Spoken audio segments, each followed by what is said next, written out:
What does a morning look like for you at the moment? Have you got a routine of some kind? Yes, I run every single morning. So What time are you up? When are you waking up? I'm up about 5:30. So every morning starts with a run. And that's because that's the one thing I hate to do more than anything in the world. So that's like my cup of coffee. And I'm all about armoring yourself. So the second you leave your house and the second you open your phone, the second you do any of that, you are now letting in poison and cancer. So I make sure a lot of things you can't avoid. So as I get up, I start to armor plate my mind and body. Like a person's going to war, you put your body armor on. That's what I'm doing on that run. I'm waking up and I'm giving myself all this armor. So when I come out in the world, now look at that phone, I'm ready. I'm not waking up late. I'm not rushing around. I'm not disorganized because I know I'm going to get hit in the fucking mouth. There's an art to getting hit in the fucking mouth. And that is why these things are important. You have to wake up and you have to give yourself belief. You have to give yourself confidence. So it starts with that run. So after the run, I come home, I eat something small. How long's the run typically at the moment? Nowhere under 12 miles. So 12 miles is the minimum. And what are you getting that done in? How long? It depends. Right now I'm running heart rate. So I'm doing like 8:15s, 8:30s because I'm retraining right now. Because what's that? Is that zone 2 for you? Zone 2. Yep. Because of the leg surgery I had. So I'm going back, starting from scratch. So anywhere from about 1:30 to 2 hours, I run every day. Mm-hmm. So you're fasted on the morning? Yes. Up, straight out? Straight out. 90 minutes to 2 hours of running, back, yep. Eat, and I'm in the gym. So, and then after that, to whatever's on the plan for the day. That's how that works every day. Are you still doing your stretching? Because you've got every 2 night. hours of... Every night. 2 hours of meditation, mm-hmm. 90 minutes to 2 hours of running. Mm-hmm. How long's the gym session? Depends, 45 to an hour and a half. Okay. Mm-hmm. Stretching, meditation, run, mm-hmm. eat, mm-hmm. gym. Mm-hmm. What? Is that my missing, Jennifer? Oh, yeah. Yeah. Forgot about that. You cycle as well? Yeah. How long are you cycling? It just depends. I do stationary bike right now a lot. Uh-huh. What are you using? Is it like a watt bike or something similar? Yeah, something similar. Yep. So I put my bike on a like trainer mm-hmm. and I cycle. Yep. At least 3 or 4 days a week I'll do that. So that's your day. There is no room for anything else. Yeah, there is a lot of room. So there's 24 hours and I use it all pretty well. How's your sleep? What's your sleep like? It's really good. Okay. It You're is getting now. 8 hours-ish, something like that? 7-8 hours. Mm-hmm. Yeah. Well, you'd need to with this sort of volume. 7-8 hours. And you're still doing your stretching stuff? Every night. So you've got a 4-hour block basically of stretching and meditation? Well, no, that's all in one block. You combine the two, right? Yeah, that's all in one block. Cool. Yep. That's one hell of a day. It is. And it's been like that for 7 years. But going back to what you said before about needing to cap success, mm-hmm. you wouldn't be able to fit even 1/10 of that in. Exactly. If you were chasing down. Exactly. Yep. That's exactly it. So if all that's fucked up, that's why I got to cap success because I can't put that in. And that's my growth factor. So, that's my human growth factor.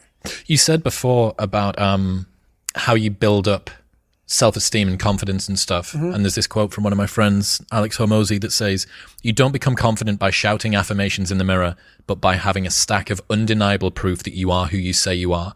Outwork your self-doubt. Yes. That's nailed. Nailed. Completely nailed. Yes. Because a lot of people will, and some of these motivational people out here, it's the funniest thing in the world to me. They'll go and say, when you wake up in the morning, pound your chest. Fucking look at yourself in the mirror and do all this fucking bullshit. I hope it works.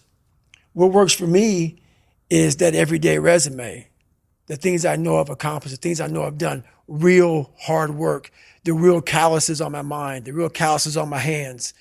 That's it. You don't need to pound your chest in the mirror fucking anymore if you have that.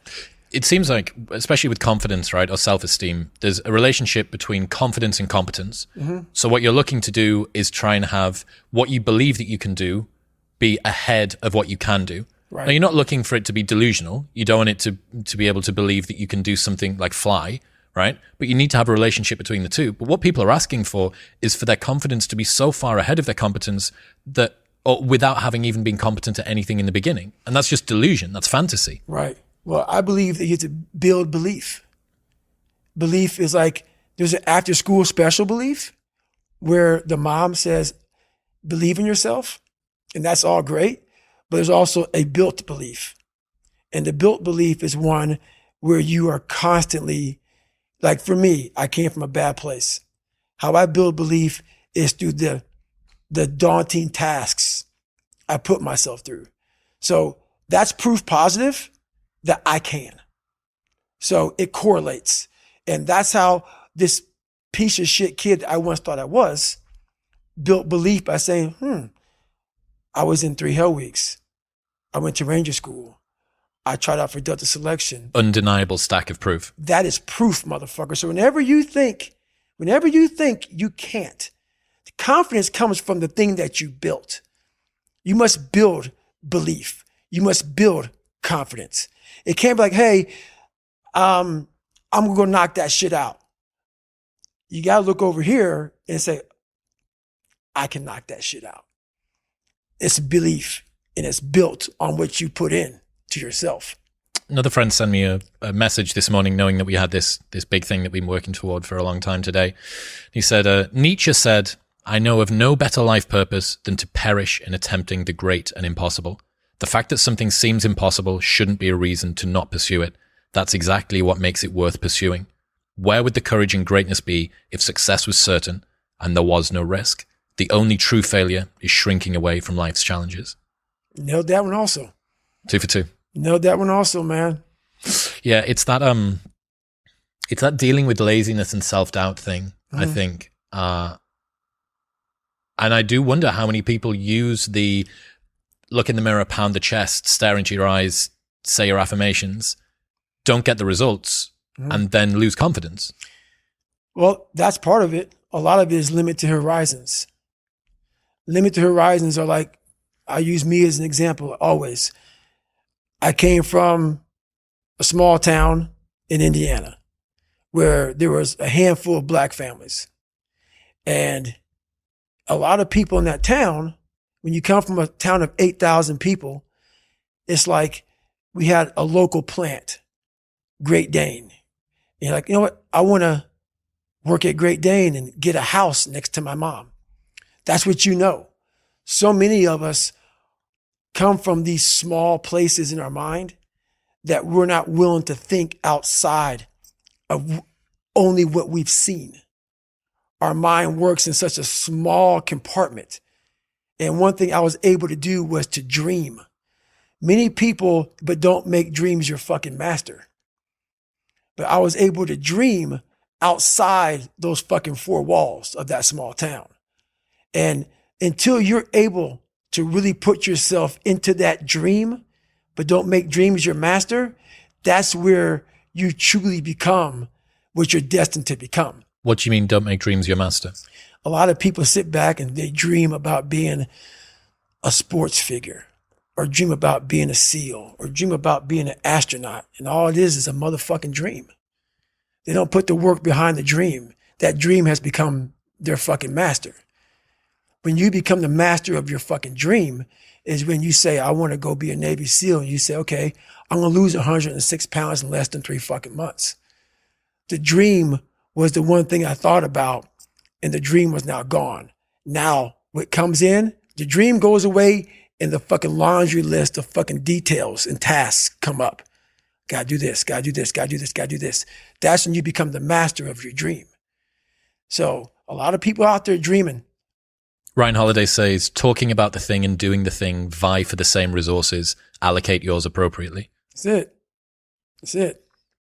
That's the way it works as well. That's the way that the brain works. You can actually get these kicks of dopamine by telling your friends about, I'm going to be a Navy SEAL. I'm going to start my training next week. It's going to be great. I'm going to feel like this. It feels good. It feels good to talk about that shit, man. It actually makes you feel good, makes you feel proud, all that shit.